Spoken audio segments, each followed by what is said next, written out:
Welcome to the Arizona Wildcat Show, brought to you by Fry's Food Stores.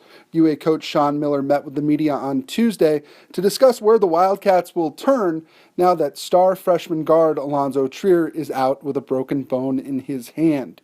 Here's what Miller had to say.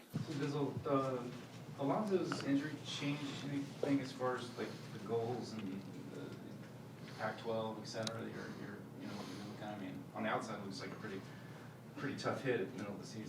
Yeah, no, it definitely is. There's, we can try to make some silver lining out of it. That's kind of your job as the coach, but there really isn't any. Allonzo, first and foremost, I think has proven himself as one of the best freshmen in our conference, if not the country. And, he's always been able to score, but I think his efficiency in his scoring for us, and I think his steady improvement in a lot of other areas, gave us a lot of hope. And I think from his perspective, I think says, a lot about all of the different things that he's bringing and has brought to the table. If you judge him on where he was at the start and where he is now, it's entirely two places. And, where I'm the most disappointed in his case is I think a lot of times freshmen hit their stride in the month of January and February because, they now know your system. They've been through all of the experiences that you want a player to go through, home, away, different styles, et cetera. And that's going to be taken away from him to a degree. He will return at some point. I don't know if it's going to be 6 weeks, worst case scenario, or maybe sooner than 4, which would be the best. We can't control that other than just kind of keep his mindset and keep him engaged in the best way that we can. Did you notice in those overtime periods that maybe something was wrong there? Mm-hmm. We did, and that's the other part of it. I think he experienced the injury maybe at the beginning of the first overtime, and so he really played 4 overtimes with it. When you watched him miss the 2 free throws, it didn't look right, and that was a huge opportunity right there for us, I think, to push out or take the lead. But it was very uncharacteristic to see him miss both, but he shot him with a broken hand. And I think he took another shot maybe where it was an air ball, and that's when I think I really looked and noticed, and then he made one.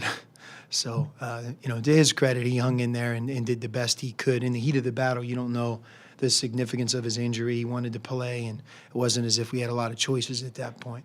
One more thing on Allonzo, did you identify, or did he tell you, or did you see something film of a certain thing he did? Did he hit somebody? I think he did it on the defensive end, and maybe his hand got pushed back. But very seldom do you break your hand unless it's a fall in basketball. But earlier in the fall, before we really came together with team practice, Kadeem Allen separated his shoulder.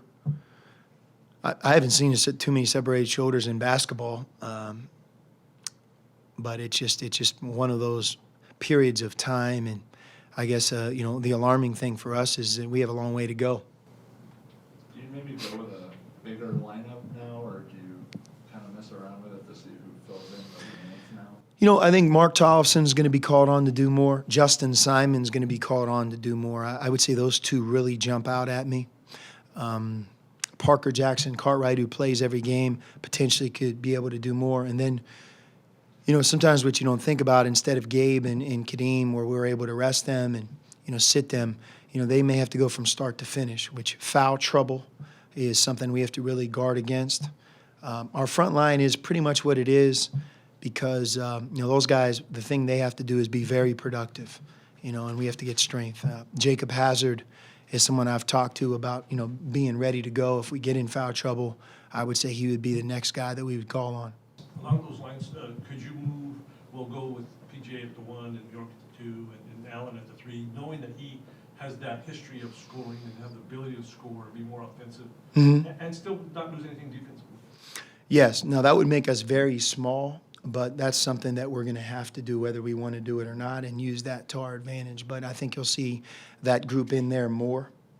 And I think you'll also see the group, like I had mentioned, of both Mark Tollefson and Justin Simon having more minutes given to them. Try this matchup. Low prices and faster checkout. You can count on it at Fry's.